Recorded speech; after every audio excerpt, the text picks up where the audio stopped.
Dalawang dekada na, pero sariwa pa rin. Link Society. Tara, roll call. Pre, nagsimula lang sa kwentuhan. Isang grupo, isang trip, walang sukuan. Tag sa pader, logo sa noted book, hanggang sa naging barkada.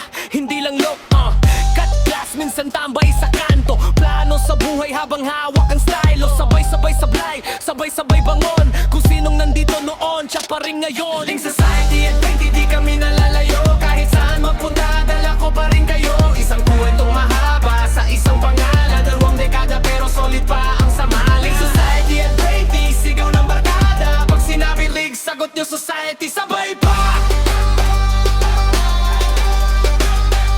Sabay pa. May nauna nang umalis, may bagong sumali, pero di nagbago, respeto pa rin sa rally. May nagka-family, may naging boss, may nabali-balitad, muntik nang malos. Pero pag may problema, isang chat lang, biglang may susulpot kahit gabing-gabi na yan. Birthday, binyag, pati lamay present, yan ang resibo, hindi lang puro comment. Link Society at Link, hindi kami nalalayo. Kahit saan magpunta, dala ko pa rin kayo. Isang kwentong mahaba sa isang pangalan. Dalawang dekada pero solid pa ang samahan. Link Society at 20, sigaw ng barkada. Pag sinabi Link, sagot nyo Society, sabay pa.